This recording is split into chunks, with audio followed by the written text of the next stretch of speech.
How to add and create a spotlight story on Snapchat app. Hello guys, so in this video I'm going to show you how to add to spotlight on Snapchat easily.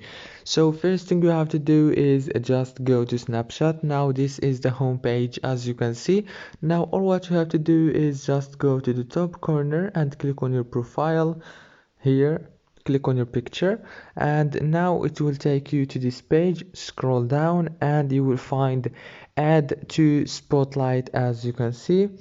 Now all what you have to do is just click on it, and let's take a photo, for example, like this. Now you can add anything, let's say test, like this, and click send to, and it will be able. Now click OK, and everything will be done.